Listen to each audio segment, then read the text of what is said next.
How's it going, everybody? I'm meteorologist Joey Cragness, and after some brief technical difficulties, we're back with your daily forecast.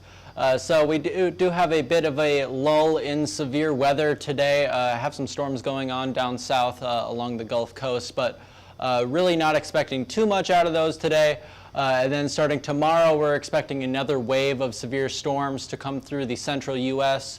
And then Omaha could be under the gun for some more tornadoes possibly for tomorrow, but it's looking like that threat for tornadoes is a little bit lower than it was on Friday, so hopefully they'll stay safe out there, not needing any more tornado damage out in that area. They got rocked pretty hard on Friday. So looking at what our storm reports were for yesterday, had a few tornadoes, some hail, mostly wind in the Texas and Louisiana area, but quite a bit of a quieter day than it was over the past few days for yesterday. And then looking at what we have going on right now, we have this big long cold front extending all the way from the Great Lakes region all the way to the Gulf of Mexico, triggering some storms down in Louisiana. Those are starting to move off the coast right now, producing some gusty winds mainly, not anything severe at the moment, but that should be moving off the coast over the next few hours or so, dying down. And then we're looking at Texas, South Texas, for the risk later on this afternoon and evening, where they could see a few little severe storms pop up, but it's going to be on the lower end for the risk today. Around the rest of the country, got some pretty warm temperatures ahead of that cold front. We got into the mid-80s out along the East Coast for a few areas out there. Got into the mid-70s for Oklahoma and Texas, and then pretty cold up in the Midwest. Got in the 40s for a good chunk of Minnesota and North Dakota. Had some snow filling in behind the backside of that low pressure system, which has now occluded, so it's weakening a little bit. That dry air wrapping into the center of that low pressure system. Looking at what we have for our significant hail model as we go into tomorrow, not expecting much for today.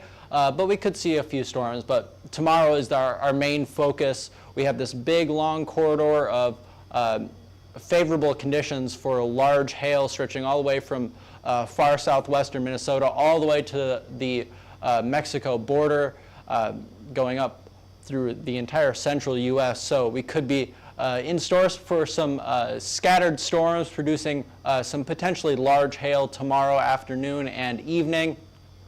And then as we go into Wednesday morning, that threat still lingers around, and we're going to see that pulse up into a little bit farther into the central U.S. later on Wednesday.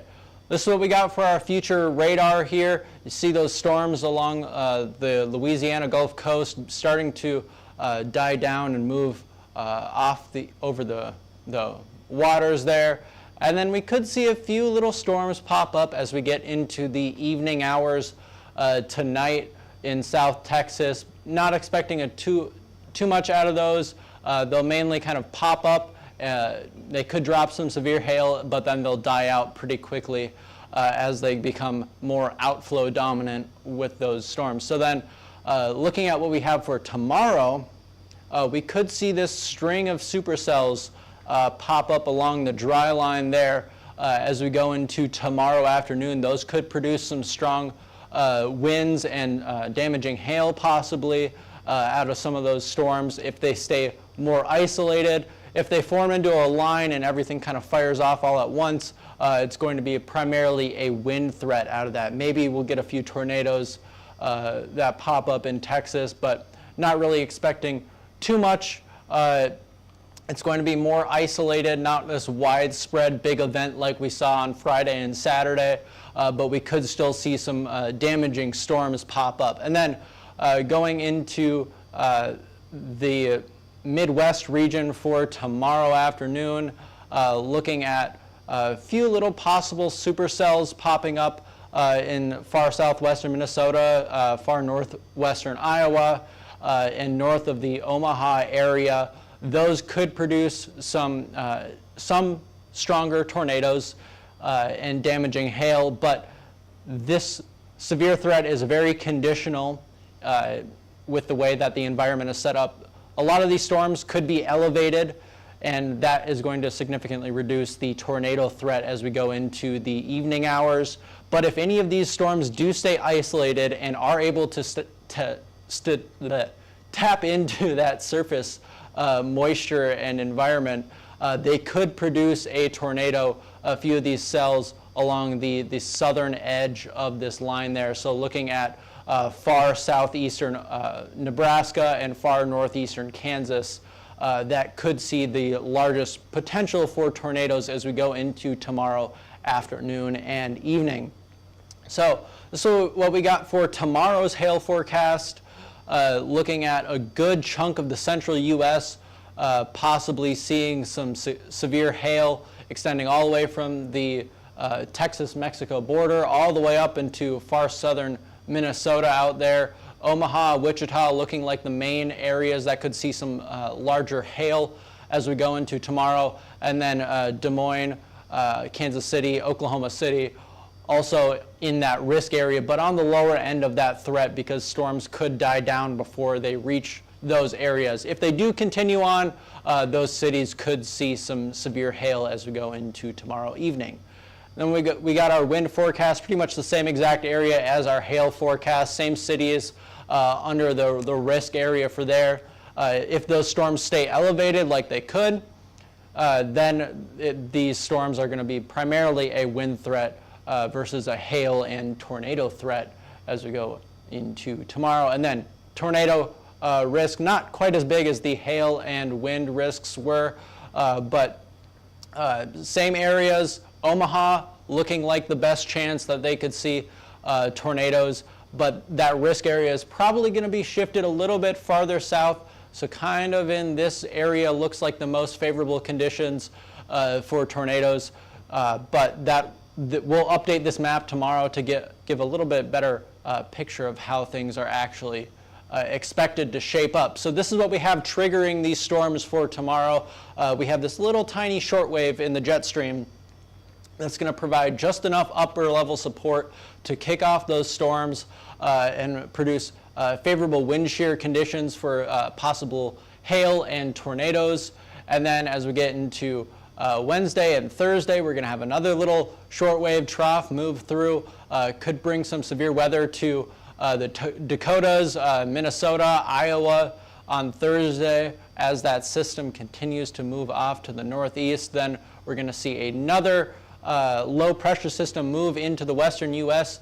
This system is going to be interesting to watch because it'll track more into the southern and central U.S., so that could bring some severe weather to the central and southern plains as we go into the beginning of next week. So that's what we're going to be keeping our eye on moving forward for the next possible central and southern plains severe weather outbreak there. So looking at our dew points here, we do have a good amount of moisture surging up into the risk area for tomorrow. Up in the Midwest, the 50 and 60 degree dew points are plenty to kick off severe storms. Down in the southern plains, we like to see those 60 and 70 degree dew points more so for favorable severe weather conditions. We do have this little dry line bulge centered around the low pressure system. That's going to be kind of triggering those severe storms. And then as we go into Tuesday night, that dry line becomes kind of diffuse and messy a little bit, so lessening that lifting power as we go into the overnight hours. But then on Wednesday, we'll see that dry line kind of surge back to the east again, possibly triggering some more severe storms for the central and southern plains. And then Thursday, similar story, except a little bit farther north is where the risk area is going to be for that, because there's more upper level support in that area. Looking at what we have for our instability, see this long string of instability pushing forward for tomorrow afternoon. And this is what I meant when I said that the risk area for severe weather is more isolated, more so in this kind of area of the country, just because that's where that nose of instability is. That's where kind of all the favorable conditions kind of line up for that area. But that risk is still present across a good chunk of the central U.S. going into tomorrow. And then on Wednesday, we have this big bubble of instability pushing up into Oklahoma and Kansas for Wednesday afternoon and into the evening hours. That'll likely trigger some severe thunderstorms.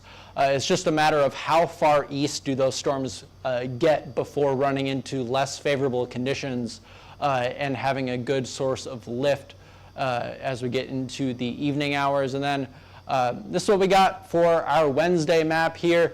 You can see just barely pushing into Nebraska, a good chunk of central Kansas, and then mainly western Oklahoma. We could see this risk area shift a little bit farther to the east.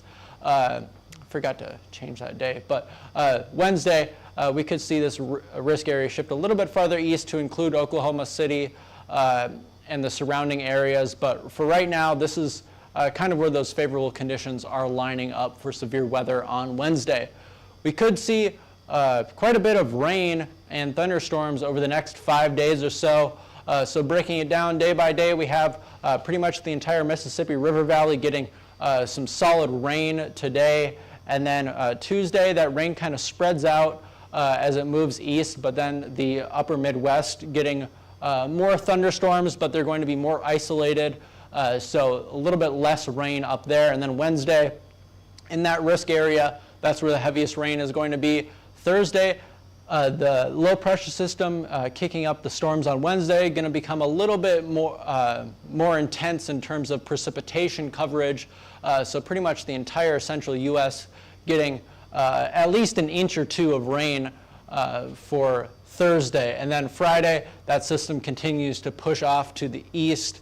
Ohio River Valley now included, and some good storms still along the Gulf Coast for Friday. Then we have our 6 to 10 day outlook, so looking beyond the 5-day mark, May 4th through May 8th. This is what we got. Above average precipitation expected for a good chunk of the central U.S., southern and southeastern U.S., and then the northeast. They're going to get a solid amount of rain out of these low pressure systems that keep kicking up along the coast there. Expecting above average temperatures to continue for pretty much the entire country. Maybe a little sliver of below average temperatures along the west coast there, but for the most part, above average temperatures expected for pretty much the entire country, with the main focus area being in the southeast for those warm temperatures. That's all we got for today. If you're interested in learning more about us, go ahead and follow us on Twitter, Facebook, Instagram, YouTube, and TikTok. Or if you're interested in purchasing a plan, go ahead and scan that QR code up above me. Or you can give us a call at 855-334-4245. Email us at info@hailtrace.com, or check out our website at www.hailtrace.com. That's it for now. I'm meteorologist Joey Cragness. Thanks for watching.